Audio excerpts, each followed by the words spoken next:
Hi everybody, we're Flak Jacket. My name is Alex, I'm the vocalist. And I'm Liam, I'm the guitar player. I'm from Fort Edward, New York. I started playing guitar when I was around 15 years old. Some of the stuff I listened to back then was like Pantera, your more angsty stuff. I was a fat, long-haired 15-year-old with braces and didn't have a lot of friends, and that music sort of I identified with the anger in that. But since then, obviously, I've switched gears a little bit, but I still do love a lot of that music, and also want to say I love Dolly Parton. I'm from Whitehall, New York. I currently reside in Troy, New York. I first started singing in a band called Set Leader. We played our first gig at this place called the Brickyard Tavern, which has since burnt down. I always listened to probably more metal.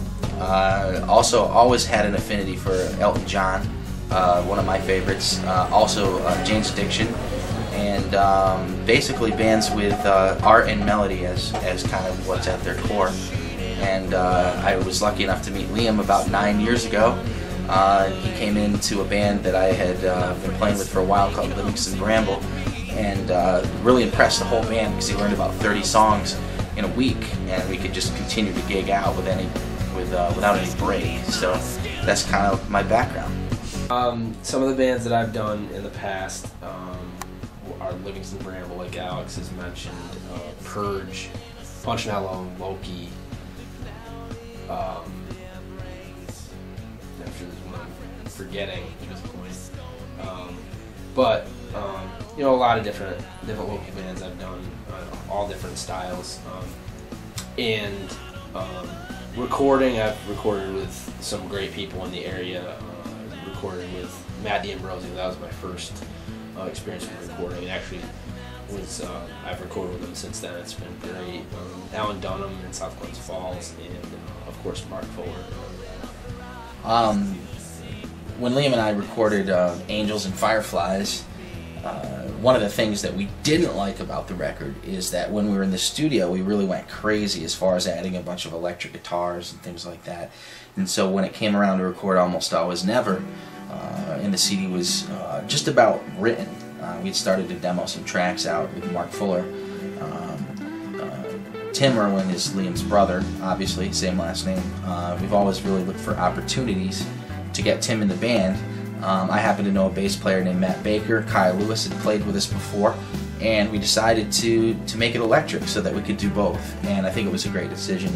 And for me, it's one of the tightest units I've been in as a band, as far as everybody gets along. Everybody's girlfriends hang out. We like to just hang out and eat dinner or drink beer together, and we're really looking forward to the future of the band as an electric entity, as well as what we do just about every weekend as an acoustic duo. So with Almost Always Never, you're going to hear live what we did in the studio, and I think all five of us are very excited about that. Frank through Radio Ugly and Ken Lytle through doing Crash Studio over there. Frank did a really cool interview video of us and doing some, I think 2 or 3 songs over at Crash Studio that we really liked, and eventually we started talking about doing a video with him. I think actually through Facebook we started exchanging some messages about how that would work and what our ideas are, and met in person and talked about a treatment for a video, and eventually came up with a pretty cool idea for that. Frank has picked up on the intergenerational kind of theme of that song, where older people and younger people doing things together, kind of carrying on traditions, and hopefully some of that will show itself through the shots in the video, and maybe more importantly, like through the lyrics of the song, people will get the feeling that people can be gone but not forgotten. They're still alive because they're alive in the memories that you create together. So and Liam and the band have been very supportive of that idea, and we have additional ideas for videos that we hope to bring out as the album's released. So that'll be a fun part of this whole experience with Almost Always Never. The release party coming up on May 22nd. It's on South Pearl Street in Albany at the Bayou Cafe. We don't want people to miss that. It starts at 7:30, and we will have plenty of copies of Almost Always Never.